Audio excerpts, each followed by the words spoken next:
म देशकै निम्ति मर्न सक्छु।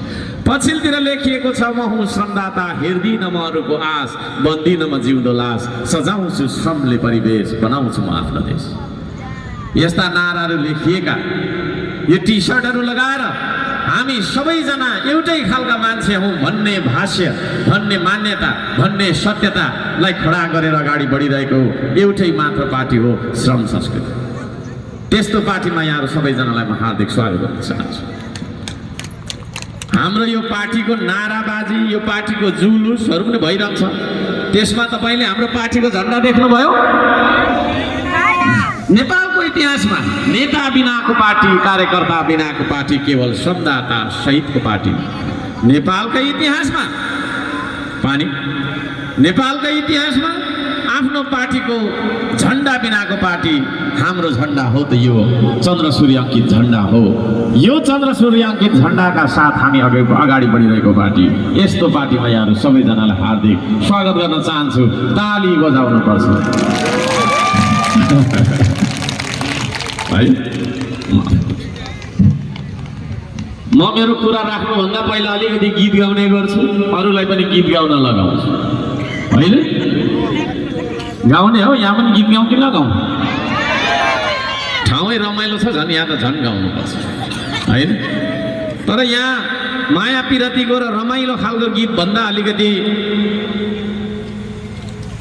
सन्देशमूलक गीत, अलिकति भावनात्मक गीत गाउन मन लाग्यो मलाई। तपाईँहरू तयार हुनुहुन्छ? गाउँ त गीत गाउनुहुन्छ तपाईँ पनि? यताकोले त गाउँदैन जस्तो छ है। म मेरो कुरा मात्र एकहोरो राख्दिनँ, कहिले कहिले सोधि पनि रहन्छु। त्यसले गर्दा बातचित हो, यो मेरो भाषण भन्दा पनि बातचित हो। यता गाउने हो, नगाउने भने नगाउँ ल। सबैले गाउने हो भने एकचोटि भन्नु नि त, यहाँ भित्र त्यो गला बसिरहेको ल। मैले जे भन्छु त्यही भन्नु, जसरी भन्छु त्यसरी नै गाउनु ल। नलगाइकन देशलाई सम्झेर गाउनु ल। आज हामी परदेशीलाई सम्झौँ है त, रमाइलो बाटो हुन्छ ल। यो देशले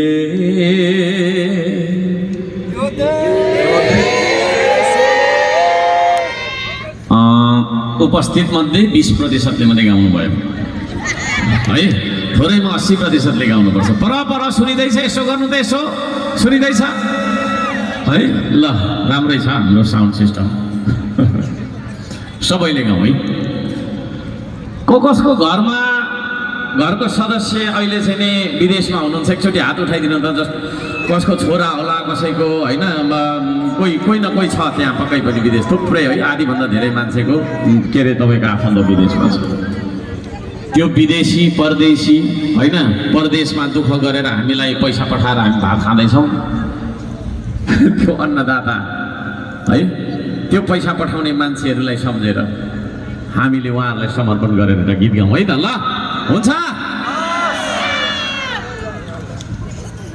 यो देशले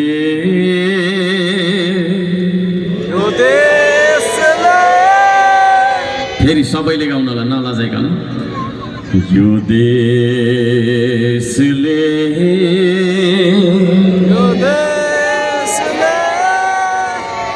परदेशी तिमीलाई सम्झेको बेला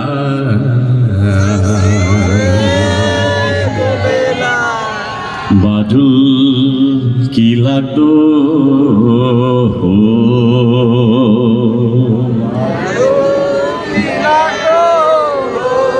फेरि मनबाट गाउनु ल, मनबाट गाउनु ल। त्यो परदेशीलाई सम्झेर गाउनु है, जो तपाईँको लागि दुःख गरिरहेको छ नि विदेशमा, उसलाई सम्झेर गाउनुहोस्। लाज लाग्छ भने आँखा बन्द गरेर गाउनुहोस्। यो देशले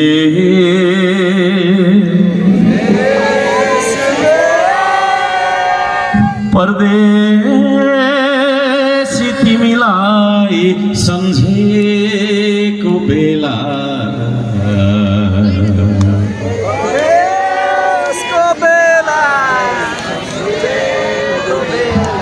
बादल की लाग्दो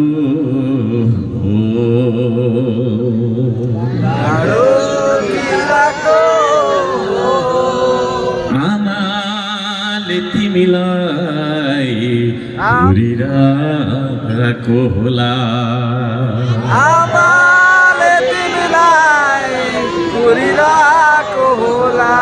बाँसघारीले तिमीलाई पर्खिरहेको होला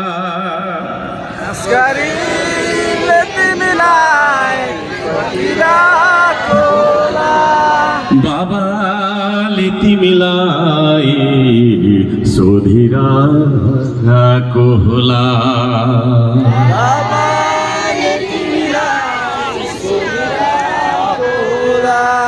खेतबारीले तिमीलाई नै खोजिरहेको होला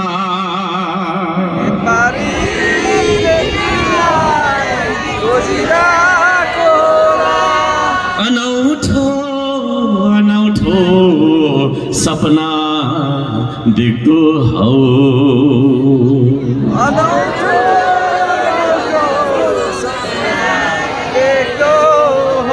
देशले परदेशी तिमीलाई सम्झेको बेला बादुकी लाग्दो हो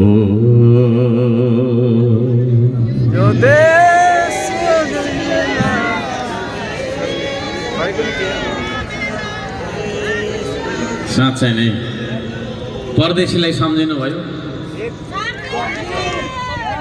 1 करोडको आसपासमा आज नेपाली दाजुभाइ दिदीबहिनीहरू संसारैभरि खाडी मुलुक दक्षिण कोरिया मलेसिया कोही अमेरिकामा पनि देशहरूमा पसिना बगाउन जाने ती परदेशीलाई हामी यहाँबाट सम्झन चाहन्छौँ यो देशमा हामीले किन गरी खान सकेनौँ हामीले यही देशमा बसेर आफ्नो केटाकेटी किन पढाउन सकेनौँ हामीले यही देशमा बसेर बिरामी हुँदाखेरि उपचार गर्न सक्ने आर्थिक अवस्था किन बनाउन सकेनौँ अब हामी आफूले आफैलाई प्रश्न गर्ने बेला आएको छ आदरणीय दाजुभाइ दिदीबहिनी त्यसो भएको कारणले गर्दाखेरि ती परदेशीहरूलाई माया सम्झना छ हाम्रो र ती परदेशीहरूले पनि हामीलाई सम्झिरहेका छन् यो गीतले भने जस्तो अनौठो अनौठो सपना देख्दो हो यो देशले परदेशी तिमीलाई सम्झेको बेला बाडुल्की लाग्दो हो झसङ्ग झसङ्ग झस्किँदै आधारातमा उठेर तपाईँलाई सम्झिरहेको त्यो परदेशी तपाईँको श्रीमान होला त्यो परदेशी तपाईँको छोरी होला त्यो परदेशी तपाईँको बुहारी होला त्यो परदेशी त्यो परदेशीको पीडा अब हामी सबैले महसुस गर्नुपर्छ जुन परदेशी वर्षौंदेखि तपाईको समृद्धिको लागि तपाईको सुखको लागि आफूलाई अरूको नोकर बनाएर कजिएर अरूको कुटाई खाँदै अरूको भनाइ खाँदै काम गरिरहेको छु तपाईले फोन गर्दाखेरि सन्चै छु हो म त राम्रो छु भन्छ तर विदेशको बसाई कस्तो हुन्छ भन्ने कुरा हामी यहाँ आधी भन्दा धेरै विदेशमा बसेर आउनेहरूलाई थाहा छैन के भएर त्यस्तो भयो त हाम्रो देश के भएर त्यस्तो भयो म आज प्रश्न गर्न चाहन्छु आदरणीय दाजुभाइ दिदीबहिनीहरू म प्रश्न गर्न चाहन्छु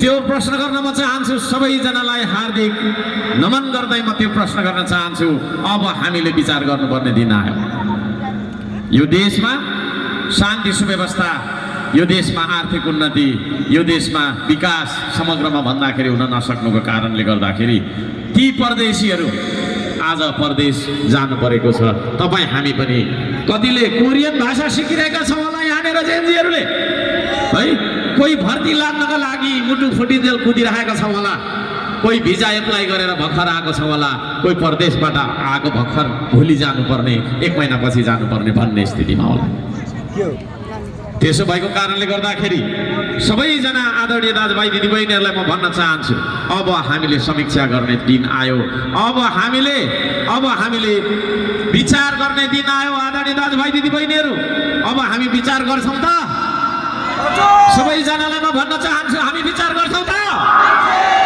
हो अब हामीले विचार गर्नुपर्छ।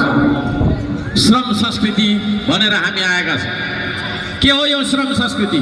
म अलिकति राजनीतिक रूपमा विकृति, सामाजिक रूपमा विकृति, विभिन्न रूपमा विकृतिहरू फैलिएको यो देशलाई सुसंस्कृत देश बनाउनका लागि, संस्कृतिको देश बनाउनका लागि निस्केको एउटा चेतना र पसिनाको अभियान हो श्रम संस्कृति। हामी कुरा मात्रै गर्दैनौँ, औजार पनि चलाउँछौँ। हामी औजार मात्रै चलाउँदैनौँ, एकहोरो हामी कुरा पनि गर्छौँ। चेतनाको अभियान हो यो। जुन चेतनाको अभियानले सही र गलत बीचको फरक छुट्याउनुपर्छ, दिन र रातको बीच छुट्याउनुपर्छ, फरक छुट्याउनुपर्छ, असल र खराब बीचको फरक छुट्याउनुपर्छ भन्छ। त्यो चेतनाको अभियान हो श्रम संस्कृति। म यो श्रम संस्कृतिमा यहाँहरूलाई हार्दिक अनुरोध गर्न चाहन्छु, तपाईँहरू पनि जोडेर आउनु। आर्थिक उन्नतिको अभियान हो श्रम संस्कृति। श्रम नगरिकन आर्थिक उन्नति हुँदैन। अहिले भर्खरै हामीले 1 करोड हाम्रा प्रदेशीहरूलाई सम्झ्यौँ। ती प्रदेशीहरूले कसरी तलब पाइराखेका छन् त, पैसा हामीलाई कसरी पठाइरहेका छन् त भन्दाखेरि त्यहाँ उहाँहरूले श्रम गरिराख्नु भएको छ। श्रम नै हो समृद्धि। त्यसो भएको कारणले गर्दाखेरि श्रम गरेर पसिना बगाएर मात्रै हामीले चाहिँ खेतमा केही उमार्न सक्छौँ, माटोमा केही उत्पादन गर्न सक्छौँ, निर्माण कार्य गर्न सक्छौँ भन्ने चेतनाको अभियान हो श्रम संस्कृति। त्यो श्रम संस्कृतिमा म यहाँहरूलाई हार्दिक अनुरोध गर्न चाहन्छु, तपाईँहरू पनि संवाददाता बनेर जोडिनुहोस्। एउटा गफ गरेर खाने मान्छे दिनभरि यताको कुरा उताको कुरा यता काटेर सेटिङ मिलाएर चाहिँ तपाईँको आफ्नो जीवन चलाउन चाहने मान्छेलाई पौरख गरेर गफ गरेर होइन, दलाली गरेर होइन, मेहनत गरेर परिश्रम गरेर खानुपर्छ भनेर एउटा गफाडी र बेइमान मान्छेलाई इमानदार बनाउने संस्कृति हो श्रम संस्कृति। देशको मतलब छैन, पेटको मात्रै मतलब छ। मेरो पेट भरे भइगयो, मेरो केटाकेटीको पेट भरे भइगयो, मेरो घर ठुलो भयो भइगयो, मसँग गाडी घोडा र ब्याङ्क ब्यालेन्स भने भइगयो, देश भाडमा जाए भन्ने खालको स्वार्थी सोच विचारको विरुद्धको एउटा चेतनाको अभियान हो श्रम संस्कृति। श्रम संस्कृतिले हामीलाई इमानदार बन्न सिकाउँछ आदरणीय दाजुभाइ दिदीबहिनीहरू। साथै श्रम संस्कृतिले हामीलाई स्वार्थी होइन, यो देशका लागि पनि सोच्ने देशभक्त नेपाली बन्न सिकाउँछ। यहाँलाई लाग्ला एउटा चुनाव चिन्ह लिएर आयो होइन, चुनाव चिन्ह लिएर आयो अनि भोट माग्यो गयो भन्ने मात्रै नलाग्न के अरे त्यस्तो नलागोस्। म यहाँहरूलाई भन्न चाहन्छु यो चेतनाको अभियान हो। यो गफमा मात्रै सीमित छैन। जहाँ जहाँ हाम्रा समितिहरू बनेका छन् ती समितिहरूले थोरैमा पनि सरसफाइका कार्यक्रमहरू गरिरहेका छन्, निर्माणका कार्यहरू गरिरहेका छन्। त्यसो भएको कारणले गर्दाखेरि यो देश बनाउने अभियान हो। म यहाँहरू सबैजनालाई यो निवेदन गर्न चाहन्छु, हामी सबै मिलेर यो देशलाई बनाउनुपर्छ। यो भत्किन लागेको देशलाई, अरूले भत्काएको देशलाई, अरूले जलाएर नष्ट गरेको देशलाई हामीले अब पुनर्निर्माण गर्नुपर्छ भन्ने एउटा तपाईँको चाहिँ देश पुनर्निर्माणको, देश जागरणको अभियान बनिरहेको कुरा म यहाँहरू सबैजनालाई निवेदन गर्न चाहन्छु। तपाईँहरू देशका लागि काम गर्न तयार हुनुहुन्छ कि पेटको लागि मात्रै गर्ने? पेटको लागि चाहिँ जन्तु जनावरले पनि गर्न सक्छ है। चरा मुसा फट्याङ्ग्रा किरा यी सारा कुराले आफ्नो पेट पाल्न सक्छ ब्रह्माण्डमा। तर हाम्रो अगाडि हामी मान्छे भएको कारणले देश पनि छ, त्यो देश पनि पाल्नुपर्छ। म भन्न चाहन्छु, म सम्पूर्णलाई विनम्रताका साथ 2 हात जोडेर अनुरोध गर्न चाहन्छु, हप्ताको 6 दिन आफ्नो पेटको लागि काम गर्नुहोस्। कम्तीमा हप्ताको 1 दिन देशको लागि निस्कनुहोस् त तपाईँ हामी 3 करोड नेपालीले है हप्ताको 1 दिन मात्रै देशको लागि श्रमदान गर्यौँ भने पनि हाम्रा विकासका योजनाहरू आज जुन तपाईँको चाहिँ गतिमा बिस्तारै विदेशी ऋण र अनुदानको भरमा गइरहेको छ, ती विकासका योजनाहरूको रफ्तार 100 गुणाले बढेर चाहिँ जानेछ भन्ने कुरामा हामी विश्वस्त छौँ। तपाईँहरू देशका लागि काम गर्न त चाहनुहुन्छ? म प्रश्न गर्न चाहन्छु, तपाईँहरू देशका लागि काम गर्न चाहनुहुन्छ? यदि त्यसो भने तपाईँको जाँगरी लगाएर तपाईँको देशका लागि पसिना बगाउन सक्ने पौरखी हातहरू हेर्न चाहन्छु। 2टा हात यसो गरेर देखाउनु त। कतिजनाले आउनुहुन्छ? सबैजनाले हात उठायौँ हामीले हो। 2टा हात पनि यसो उठाउन सक्दैनौँ भने हामीले देशका लागि केही पनि गर्न सक्दैनौँ है। देशका लागि यसो गरिदिनु त एकचोटि। हो यो हातहरू हेर्न चाहन्छु म, यी हातहरू हेर्न चाहन्छु। आदरणीय दाजुभाइ दिदीबहिनीहरू, हाम्रो देश बनेन है, नेपाल त यस्तै हो, नेपालमा त केही हुँदैन। नेपाली समय 12 बजीको मिटिङमा 2 बजी जाँदा पनि हुन्छ, नजाँदा पनि हुन्छ भन्ने खालका यो खालको चाहिँ तपाईँको गलत भाष्यहरूलाई अब हामी तपाईँको चाहिँ अन्त्य गरेर अब नेपालमै हुन्छ सब थोक, नेपालमै हुन्छ सब थोक। त्यो सब थोक बनाउनका लागि, त्यो सब थोक सम्भव बनाउनका लागि मसँग 2टा हात छ भनेर तपाईँले देखाइदिनुहोस्, फेरि देखाइदिनुहोस्, 10 चोटि देखाइदिनुहोस्, 20 चोटि देखाइदिनुहोस्। यही हो त्यो 2 हात होइन, यही हो त्यो 2 हात जसले यो देश उचाल्न सक्छ, यो देश बनाउन सक्छ भन्ने कुरामा कुनै दुई मत छैन। आदरणीय दाजुभाइ दिदीबहिनी, अल्छी लाग्यो छैन? लाग्यो भने भन्नुहोस् है, गीत गाइहाल्छु, फेरि एन्टरटेन पनि गराइहाल्छु नि त म त। आदरणीय दाजुभाइ दिदीबहिनीहरू, हामी विवेकशील बन्नुपर्छ, हामी चेतनशील बन्नुपर्छ, हामी सचेत बन्नुपर्छ। आदरणीय दाजुभाइ दिदीबहिनीहरू, अब यो देशमा हामीले परिवर्तन ल्याउनुपर्छ। हामी परिवर्तनको सङ्घारमा छौँ। नेपालीले परिवर्तन ल्याउनका लागि एउटा मौका आउँछ 5 वर्षमा। हुन त अब यो विभिन्न कारणले गर्दाखेरि अहिले छिटै पनि आयो। त्यो मौकालाई हामी चुनाव भन्छौँ। के भन्छौँ? चुनाव। म यहाँहरू सबैजनालाई अनुरोध गर्न चाहन्छु, आदरणीय दाजुभाइ दिदीबहिनीहरू, चुनाव भनेको कुनै रमाइलो होइन, चाडपर्व होइन, नाच्ने गाउने मासु भात खाने बियर खाएर मातेर टुन्न परेर लड्ने जथाभावी भोट ट्याङ किट्याङ हानेर आउने होइन। चुनाव भनेको के हो? चुनाव भनेको परीक्षा हो। हाम्रो परीक्षा आउँदैछ, मेरो परीक्षा आउँदैछ, तपाईँहरूको पनि परीक्षा आउँदैछ, तपाईँहरूको पनि परीक्षा आउँदैछ है। अब हामी त्यो आउँदो परीक्षामा, यो फागुन 21 गतेको हुँदै गरेको हाम्रो परीक्षामा कस्ता मान्छेलाई र कस्ता दललाई भोट हाल्छौँ त्यसले निर्धारण गर्छ त्यो तपाईँको चाहिँ 1 करोड परदेशीको भविष्य।